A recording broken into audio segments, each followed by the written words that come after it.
사람이 주님을 찾아와서 내 아들이 죽어가고 있는데 내려오셔서 고쳐달라고 요청을 합니다. 마태복음에 나오는 백부장, 이방의 백부장과 비교해 보면 이방의 백부장은 자기 하인이 병들었을 때 예수님께 사람을 보내죠. 내 하인이 지금 죽게 병들었는데 좀 고쳐달라. 그러나 내 집에 오심을 감당할 수 없으니 말씀으로만 해달라. 내 부하들도 내가 말하면 다 순종을 하는데 주님이 말씀하시면 모든 게 다 순종하지 않겠습니까? 하면서 말씀으로만 하셔도 내 집까지 안 오셔도 말씀으로만 하셔도 내 아인이 나을 줄로 믿습니다. 그런 고백을 했죠. 그러니까 주님이 그 백부장의 믿음을 칭찬을 하셨습니다. 내가 유대인들 중에서도 이만한 믿음을 만나보지 못했다. 그런 칭찬을 하시죠. 그런데 여기 왕의 신하는 유대인이죠. 유대인, 하나님을 섬겨왔던 언약 백성인데 주님은 이 왕의 하인을 책망하고 있어요. 너희가 표적과 기사를 보지 못하면 도무지 믿지 않는다. 이 왕의 하인은 예수님께 찾아 나오기는 나왔어도 온전한 믿음이 없죠. 그래서 예수님께 기대를 걸어보는 정도죠. 그리고 주여 내 아이가 죽기 전에 내려오소서. 죽은 다음에야 주님도 어쩔 수 없다는 생각을 가지고 있죠. 그러니까 죽기 전에 내려오라고 독촉을 하고 있습니다. 이 하인은 분명히 온전한 믿음이 없는 것을 알 수가 있습니다. 예수님께 나와서 뭔가를 얻고자 하는데 온전한 믿음으로 주께 맡기지를 못하죠. 그래서 예수께서 이르시기를 가라, 내 아들이 살았다 하니까 믿고 가기는 가는데 아직도 확신이 없죠. 가다가 이제 하인들이 와서 아들이 살았습니다. 언제 살았냐? 주님이 네 아이가 살았다고 말씀하시던 어제 7시 그 시간에 딱 맞으니까 믿었다. 온 집안 식구들이 이제 믿고 평안을 얻은 것을 보게 됩니다. 그러니까 그 믿음이 온전하지 못한 거죠. 제자들의 믿음도 온전하지 못합니다. 도마도 보면 예수님이 부활하신 이후에도 내가 그 손의 못자국과 옆에 옆구리에 창자국을 만져봐야 믿겠다. 그렇게 말하죠. 그런데 언제부터 이제 제자들이 믿게 됩니까? 오순절 성령이 오시니까 성령 받고 나서야 모든 것을 믿게 되는 그런 모습들을 우리가 사도행전에서 보게 되고, 성령 받기 전에는 온전한 믿음 있는 사람이 한 사람도 없죠. 다 온전한 믿음을 갖지 못하는 것을 보게 됩니다. 주님은 보는 거로 믿는 믿음은 온전한 믿음이 아니라고 말씀을 하시죠.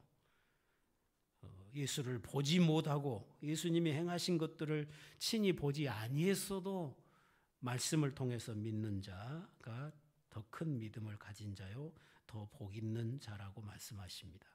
제자들에게도 도마에게도 너는 본 거로 믿느냐, 보지 못하고 믿는 자가 더 복되다고 분명히 말씀을 하시죠.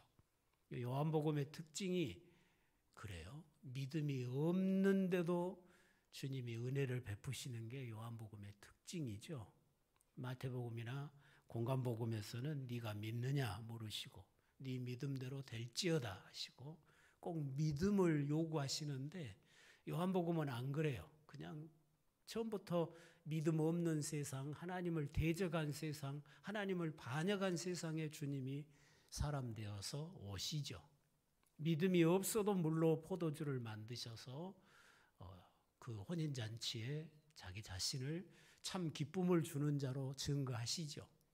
38년 된 병자가 아무 믿음이 없어요. 주님이 내 병을 고쳐주리라는 그런 믿음이 전혀 없잖아요. 다만 누가 저 물이 동할 때 제일 먼저 나를 좀 물에다가 빠뜨려주면 좋겠는데 그런 사람이 없습니다.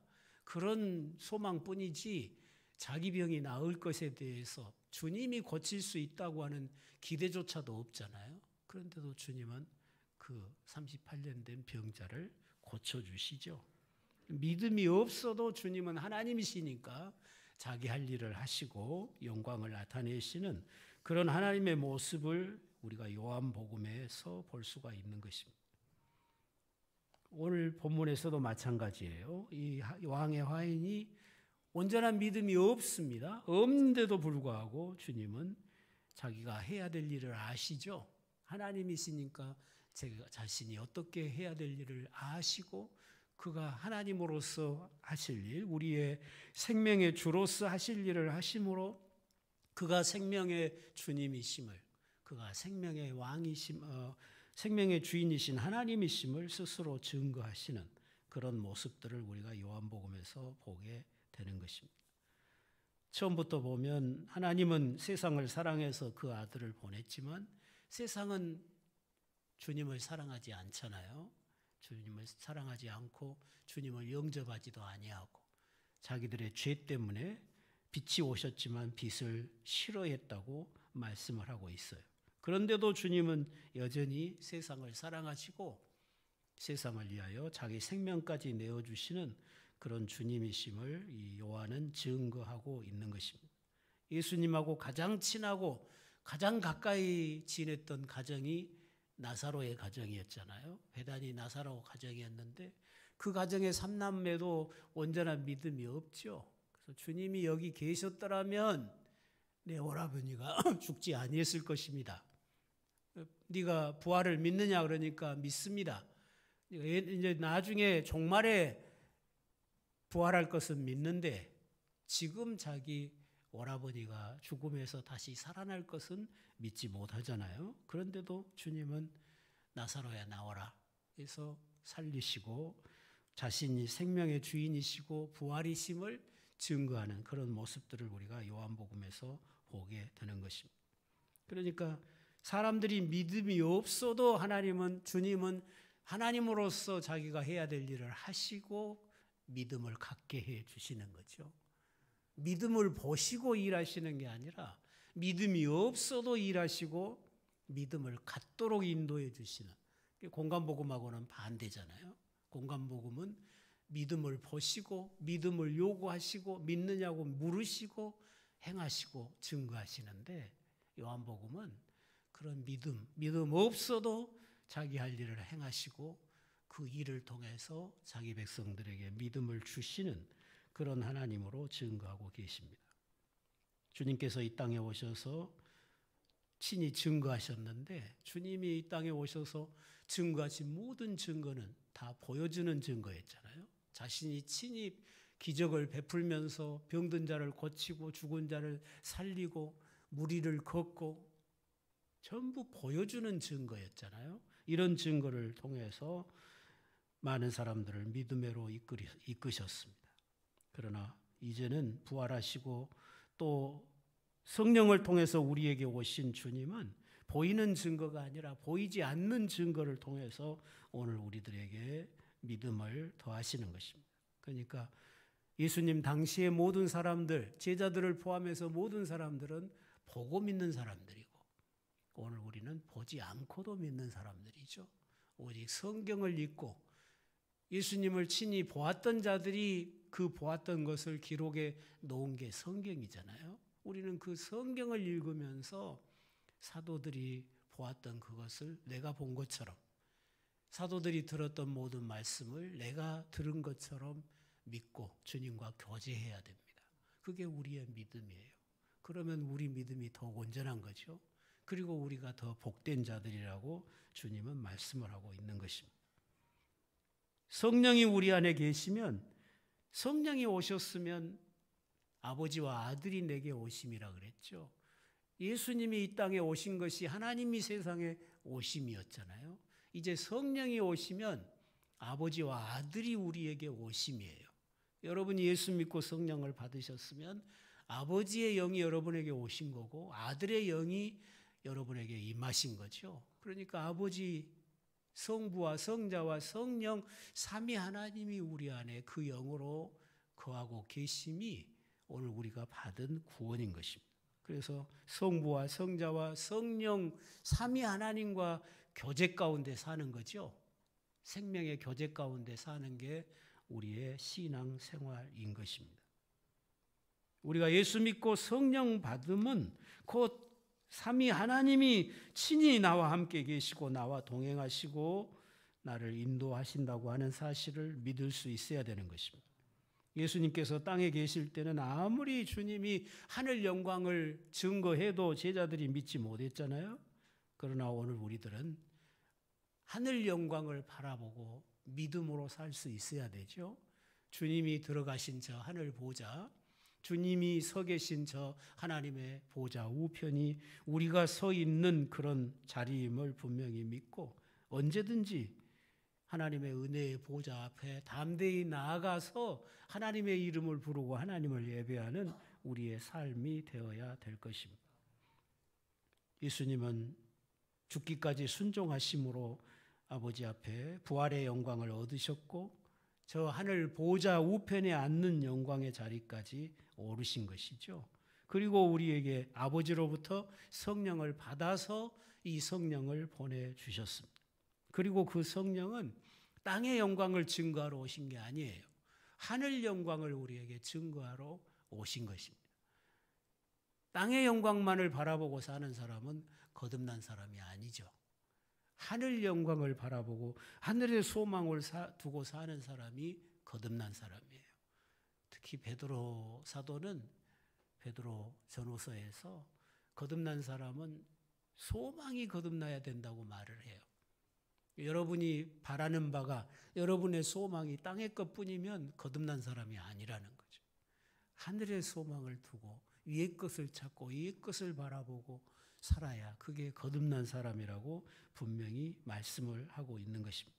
여러분의 소망이 땅에서 내가 더 평안하고 더 잘 살고 더 부자 되고 더 형통하고 그런 소망만 있어가지고는 안 된다. 내가 주님 앞에 서는 날 흠도 티도 없는 영광스러운 모습으로 주의 얼굴을 뵈리라. 주님이 오늘 서 계신 그 영광의 보좌가 내가 서 있는 존귀한 하나님의 자녀로서의 내 이치임을 분명히 믿고 담대하게 아버지의 이름을 부르고 하나님을 나의 하나님으로 누리면서 주님이 영광 가운데 다시 오실 그날을 소망하고 기다리고 우리의 모습이 주님의 모습과 같이 흠도 티도 없는 영화로운 모습으로 변화될 그날을 바라보면서 오늘 믿음을 지키고 우리가 주님 배울 때 주님과 같은 그런 거룩한 모습으로 주님을 만나기 위해서 오늘 나를 깨끗게 하고 오늘 나를 날마다 말씀으로 새롭게 하면서 세상 것으로 자신을 더럽히는 삶을 살지 말고 주의 얼굴 뵐 때 부끄러움이 없도록 뵙기 위하여 날마다 우리 자신을 깨끗게 하면서 그렇게 사는 것이 참된 성도의 삶인 거죠. 여러분의 소망이 그런 것에 있기를 바랍니다. 땅의 건 아무리 많이 가져봐야 고통만 더하잖아요. 근심만 더하는 거예요. 그러니까 땅의 것에 소망을 두지 말고 땅의 것이 필요 없단 말이 아니에요. 하나님이 나에게 땅의 것으로 많이 맡기셨으면 하늘 영광을 바라보고 하늘 영광을 이루기 위해서 주의 일 많이 하라고 맡기셨겠죠. 하늘에 더 많은 영광과 하늘에 더 많은 상급을 쌓으라고 나에게 더 많은 것을 맡기셨을 거예요. 그러니까 하늘의 소망을 두고 하나님이 맡기신 것으로 여러분 주의 일 열심히 해서 주님 앞에 서는 날 더 많은 영광을 누리는 그런 삶이 되어야 될 것입니다. 그런데 하늘에 대한 소망이 없으면 그저 땅의 것 더 많이 그 잠언에 보면 사람의 욕심이 거머리하고 같다 그랬잖아요. 옛날 우리 모내기 할 때 거머리가 다리에 달라붙죠. 끝없이 피를 빨아먹잖아요. 거머리는 만족이 없어요. 그냥 뒤로 피를 쏟아내면서 계속 빨고 있잖아요. 우리가 떼어내야 그 떨어지지 이제 배부르니까 그만 빨아먹어야 되겠다 하고 스스로 물러나는 거머리가 없어요. 그 만족이 없는 거예요. 그게 인간의 욕심이라는 거예요. 이런 욕심으로 사는 삶은 멸망으로 가는 삶이라 그랬어요. 여러분 그런 욕심으로 살지 마시고 하늘에 대한 소망을 가지고 주님의 거룩을 사모하면서 주의 얼굴 볼 날을 사모하면서 믿음을 지키고 살아가는 그런 삶이 되시기를 바랍니다.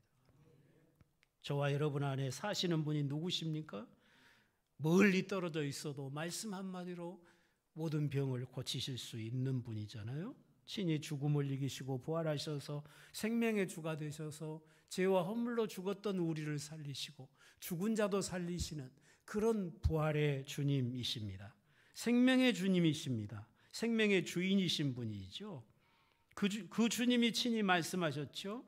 살아서 나를 믿는 자는 영원히 죽지 않는다.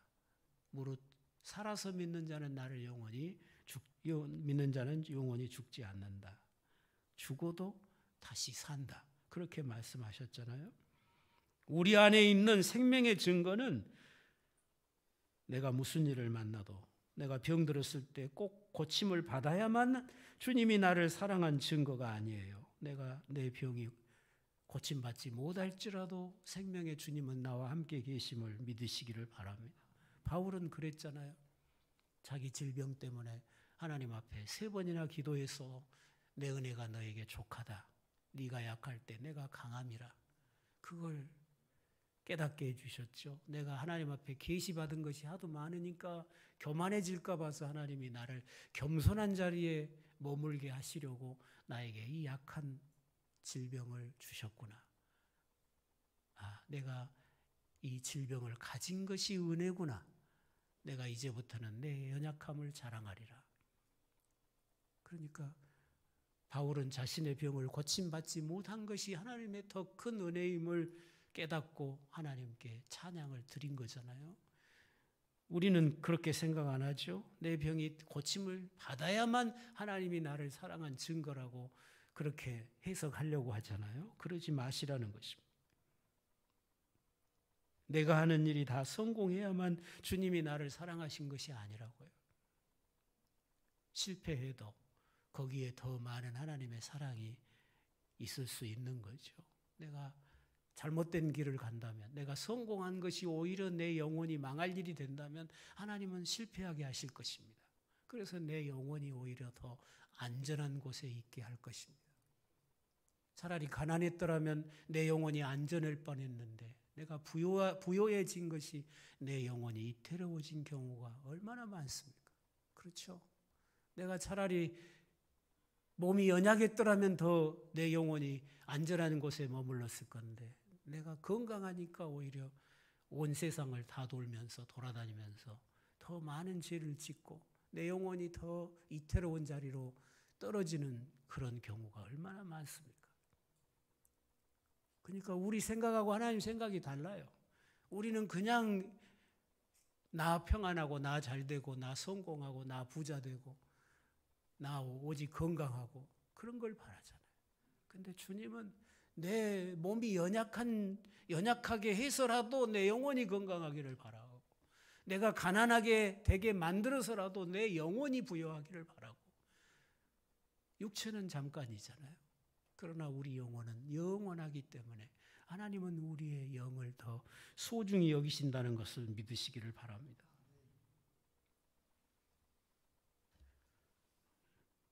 성경에 기록된 모든 표적은 그 시대 그 사람들을 위한 표적이죠. 그러나 오늘 우리들에게 보여주신 표적은 부활의 능력이고 부활의 영광이에요. 이보다 더 큰 표적은 없어요. 그렇죠? 오전에도 그런 말씀을 드렸지만 주님이 땅에 계시면서 행하셨던 모든 표적은 주님이 죽으시고 부활하심으로 보여주신 표적에 비하면 훨씬 더 작은 표적이죠. 그럼 오늘 우리들은 부활의 영광을 보고 부활의 생명을 누리고 있잖아요. 십자가의 은혜를 이미 우리가 입었잖아요. 그런데 우리가 뭘 두려워해야 되겠습니까? 무엇을 근심해야 되겠습니까? 왜 우리의 믿음이 흔들려야 되겠습니까? 십자가는 든든히 우리 앞에 서 있잖아요. 우리의 주님은 우리를 위해 자기 생명을 주셨던 주님은 지금 살아 계시죠? 주님이 죽으셨습니까? 살아 계시잖아요. 여전히 그분은 우리를 사랑하고 계시고 우리를 위해서 날마다 중보기도를 하시는 그런 주님이시잖아요. 그런데 뭐가 두려운 거죠? 우리가 근심해야 될 것이 뭐가 있습니까? 주님이 우리를 사랑하십니다. 나는 나를 지킬 능력이 없어요. 그러나 주님은 우리를 능히 지키실 것이고 내 손에서 아버지께서 내게 주신 자를 내 손에서 빼앗아갈 자가 없다고 주님 분명히 말씀하셨습니다. 이 말씀 믿고 마음의 평안을 가지시기를 바랍니다. 성경에 기록된 많은 사건들이 내 앞에서 다시 반복되지 않는다고 할지라도 그 모든 사건이 나를 위한 사건이잖아요. 나에게 주님이 누구신가를 증거하는 사건으로 믿을 수 있기를 바랍니다. 그 사건이 내게 일어나야 성경대로 믿는 게 아니라고 그랬어요. 하나님의 구속의 역사는 반복이 되는 게 아니에요. 성경에서 일어났던 그런 표적의 그 사건보다도 더 큰 은혜가 이미 오늘 우리들에게는 부어져 있다는 것을 믿고 사시기를 바랍니다. 저와 여러분은 땅에 속한 자가 아닙니다. 하늘에 속한 자로 거듭났습니다. 이제 우리는 땅의 증거로 살지 않습니다. 하늘의 증거로 사는 거예요. 땅의 것이 내가 원하는 대로 되어야만 하나님이 나를 사랑한다고 그렇게 받아들이지 말라고요. 내가 원하는 대로 기도가 응답되어야 하나님이 나를 사랑한다고 그렇게 생각하지 마시라고요. 하늘을 보십시오. 우리 주님이 살아 계십니다. 그분은 나를 위해 자기 생명을 주신 분이십니다. 변함없이 그분은 우리를 사랑하고 계십니다. 우리가 기도하지 못할 때, 기도 가운데 깨어있지 못할 때도 우리 주님은 졸리도 주무시지도 아니하고 우리를 위해서 기도하시는 분이십니다. 그분이 있어서 우리가 안전한 거잖아요. 그분의 선하심 때문에 오늘 또 우리가 하늘의 기쁨을 누리고 하나님의 그 크신 은혜를 찬양하며 살아갈 수 있는 거죠. 그분은 변함이 없으시니까 우리가 기꺼이 우리의 내일을, 우리의 영원한 삶을 주님께 맡기고 주님만을 의지하면서 소망 중에 즐거움 가운데 살 수 있는 것이 아니겠습니까? 세상 것 다 흔들리지만 세상의 모든 것은 다 흔들립니다. 있다가 없습니다. 그러나 우리 주님은 영원하십니다. 어제나 오늘이나 영원토록 변함없이 우리를 사랑하시는 분이 우리 주님이십니다. 눈을 열어 주님을 바라보고 하늘의 소망을 두고 주님 지금도 살아계셔서 여전히 그 모든 사랑을 나를 향하여 쏟아붓고 계시는 그 주님을 바라보고 장차 주님 다시 오시면 우리가 주님의 몸과 같이 영화롭게 되어서 주님과 함께 영원히 새하늘과 새 땅에서 즐겁게 영광을 누리게 될 그날을 소망하면서 오늘 믿음을 지키시기 바랍니다. 오늘 깨어 있으시기를 바랍니다. 주님을 좀 뜨겁게 사랑하시기 바랍니다. 세상 것만 바라보지 마시고 세상 것만 바라보는 동안 내 영혼은 병들고 주님이 보시기에 추한 영혼으로 변질될 수밖에 없잖아요. 세상 것 좀 바라보지 마시고 주님을 바라보고 주님이 오늘 내게 주신 모든 것을 감사함으로 받고 주님이 내게 주신 것을 작은 것으로 생각하지 말고 내게 가장 좋은 것으로 내게 꼭 맞는 것으로 내 믿음의 분량에 꼭 맞는 만큼 주셨다고 믿고 감사하면서 오늘 내게 주신 것으로 주께 영광을 돌리시기를 바랍니다. 지금 내게 주신 것, 지금까지 내게 주신 것 가지고도 주님을 영화롭게 못하면서 지금까지 내게 주신 복을 가지고도 그것도 주님 앞에 영광이 되도록 감당을 못하면서 더 달라고 하지 말고 지금까지 내게 주신 은혜로, 지금까지 내게 주신 복으로, 지금까지 내게 주신 건강으로, 지금까지 내게 주신 생명으로 나는 얼마나 주님을 영화롭게 했는가, 주님을 얼마나 기쁘시게 했는가 한번 돌아보고 오늘 이 자리에서 우리가 주님이 보시기에 아름다운 모습으로 선다면 너는 내가 너에게 더 맡겨도 되겠다. 너 같으면 내가 더 많은 것으로 맡겨서 더 많은 일을 하게 해도 되겠다. 기뻐하시고 더 많은 거 맡기실 거 아닙니까? 그런데 지금까지 주신 것 갖고도 영광도 못 들려놓고 더 하지 말고 그러는 동안 내 영혼은 파리해지고 메말라가고 병들어 간다는 거죠. 그런 삶이 아니라 우리 이 세상만 살다가 죽을 사람들 아니잖아요. 영원한 영광의 나라에서 주와 함께 영원 무궁토록 새하늘과 새 땅에서 영생을 누릴 그것을 목표로 오늘 우리가 이 자리에 있는 거 아닙니까? 그래서 믿음을 가지고 증거, 눈에 보이는 증거, 표적 그걸 가지고 하나님의 사랑을 확인하려고 하지 말고 이미 하나님의 모든 사랑은 십자가와 부활로 내게 다 부어졌다는 것을 확신하고 날마다 믿음으로 담대하게 주와 함께 걸어가는 그런 여러분의 발걸음이 되시기를 바랍니다.